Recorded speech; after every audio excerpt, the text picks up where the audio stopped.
Je m'appelle Franck Girard, j'ai 55 ans, je suis psychanalyste et j'habite à Bussy-Saint-Georges depuis 2007. Alors si j'ai rejoint l'équipe aux côtés du Grondeau, c'est parce que j'estime qu'aujourd'hui notre ville est en panne. Depuis maintenant presque un an, un certain nombre de sujets sont en friche. L'école, c'est pour ça que j'ai voulu être devant cette école Jean de La Fontaine.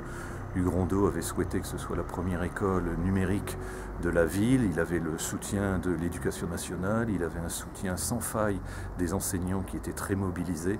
Et aujourd'hui, tout semble arrêté. Alors, d'autres sujets sur l'école qui sont en panne, le groupe scolaire numéro 10, qui devait démarrer sa construction très prochainement et qui est complètement en panne alors que les effectifs dans les écoles existantes sont pléthoriques et certaines écoles risquent en termes d'effectifs d'exploser à la rentrée de septembre 2015. Je pense à un autre sujet, l'intercommunalité.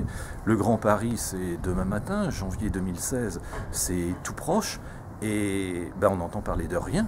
C'est-à-dire qu'une réforme est en cours, une réforme capitale pour l'Île-de-France, et Bussy-Saint-Georges risque de se voir imposer des réformes dans lesquelles elle n'aura pas eu son mot à dire, et ça c'est absolument inacceptable. On voit que les communes des environs, sur Val d'Europe notamment, ont des débats très fréquents, très réguliers, parfois des débats houleux, mais qui sont nécessaires, parce qu'il s'agit de l'avenir des habitants de ce secteur, et alors les Bussy-Georgiens, il ne se passe rien pour eux. Donc c'est pour ça que j'ai choisi de rejoindre ce groupe, Agir Ensemble pour Bussy.